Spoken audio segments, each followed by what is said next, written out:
may consider Horus, the head of a hawk and the body of a man. You may consider Sekhmet, a lioness with a human body and a lion's head. Or Anubis, of course, the guide of souls, who is part jackal and part human. Egypt isn't the only place where these half-animal, half-human images have been found. Half a world away, we find clues to decode these mysterious symbols. Throughout the Amazon today, shamans working with the powerful visionary brew ayahuasca, a combination of two plants. Very frequently they will, after their visions, when they return to the normal, alert, problem-solving state of consciousness, they will actually sit down and, recollecting what they saw in the visionary state, will paint and draw the images that they saw. And the most common motif of these ayahuasca visions is the therianthrope, creatures that are part animal and part human in form. This specific characteristic of the ancient Egyptian gods is one of the things that tells me that our ancient Egyptian ancestors were using altered states of consciousness to explore the realms of spirit. Again, we see images of blue lotuses. Is there another, less obvious interpretation of this symbol? Altering of consciousness has been done by a variety of different methods and techniques. Most commonly in shamanistic cultures, still to this day, it's done by using hallucinogenic plants which, as it were, switch the receiver wavelength of the brain and allow us to tune in to other realities. Of course, there are a range of non-drug techniques, rhythmic dancing, certain kinds of music, certain kinds of spaces have an effect on human consciousness.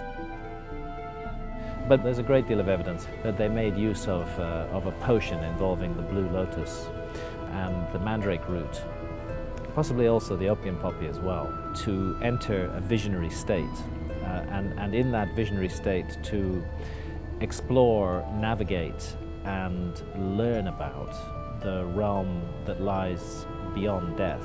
And they had very concrete and specific ideas about this, which are expressed in the ancient Egyptian books of the dead, going right back to the pyramid texts.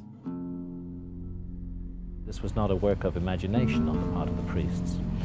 This was a work of documentation, of their out-of-body exploration of realms that lie beyond the merely physical. Is it possible for us to learn to access other realms today? Can we expand our capacity to perceive? Do we need new ways to describe these phenomena?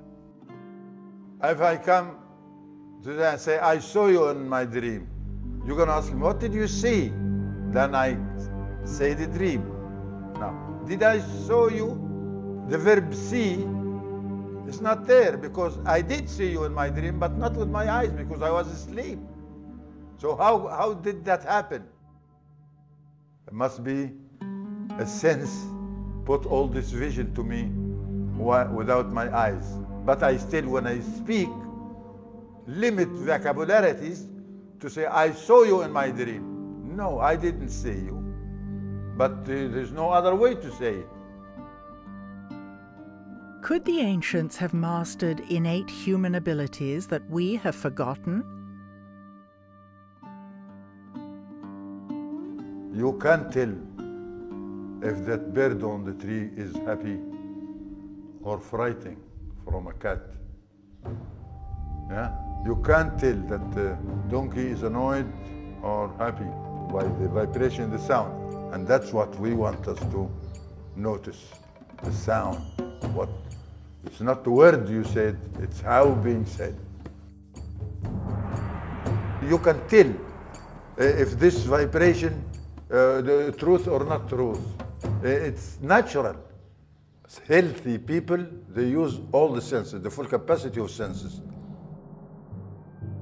The five senses, as we know them today, were symbolized by the scarab. And when you see the scarab, you are looking at a human skull, divided in three sides, three sections. The front head, symbolized by ancient people as seven openers. 2, 4, 6, 7. That is the front head. And these are the receivers. You see with, you hear with, you taste with, you know, everything. On the left side is the consciousness side, and that is the daily deeds digested every moment you look at things. But the other side is the subconsciousness side, something you are unable to explain what's going on. It seems clear that the ancients knew about the subconscious mind. They had the power to reach beyond the senses, something we began to be aware of with the writings of Freud and the advent of psychology in the early 1900s. Don't compare people of today like the people of the ancient days. The people of ancient days were healthy. They able to use the senses. We looking at things as a crippled people. We only have 5 senses. We're supposed to have 360 senses. 360, and only 5 is recognized. We got the glands of the sense, but we didn't use it. And any muscles you don't use, it shrinks, obviously.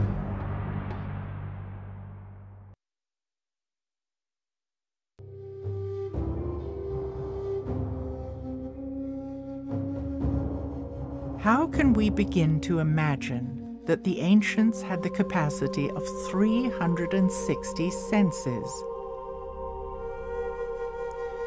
Perhaps a metaphor for the full spectrum senses could be a sphere. Is it possible for us to move beyond our 5 senses today? Our 5 familiar senses have been evolved by evolution to connect us to the physical and material realm. But we have, I like to think of it as a secret doorway inside our own minds, which can be opened in altered states of consciousness, through which we may project our consciousness into other realms and dimensions, and those then become accessible to us. Could it be that the ancient Egyptians were accessing supernatural realms through heightened perceptions that came from full spectrum senses? I've come to the conclusion that it's really impossible to understand ancient Egyptian civilization and ancient Egyptian spirituality and religion until you get to grips with the fact that the priests of that religion were deliberately and in a targeted way cultivating altered states of consciousness in order to access the supernatural realm. They know what shamans all over the world still know today, that in the alert, problem-solving state of consciousness that is particularly valued by Western industrial society, you are not going to have supernatural or spiritual experiences of any kind. It doesn't mean that the supernatural and spirit realms are not there, because they are. They're all around us all the time. But our senses cannot tune into them. It seems that the ancients must have been tuned into something that allowed them to build sacred structures using monumental architecture. Today, we consider ourselves to be highly educated, yet engineers are at a loss when they try to build even a small pyramid.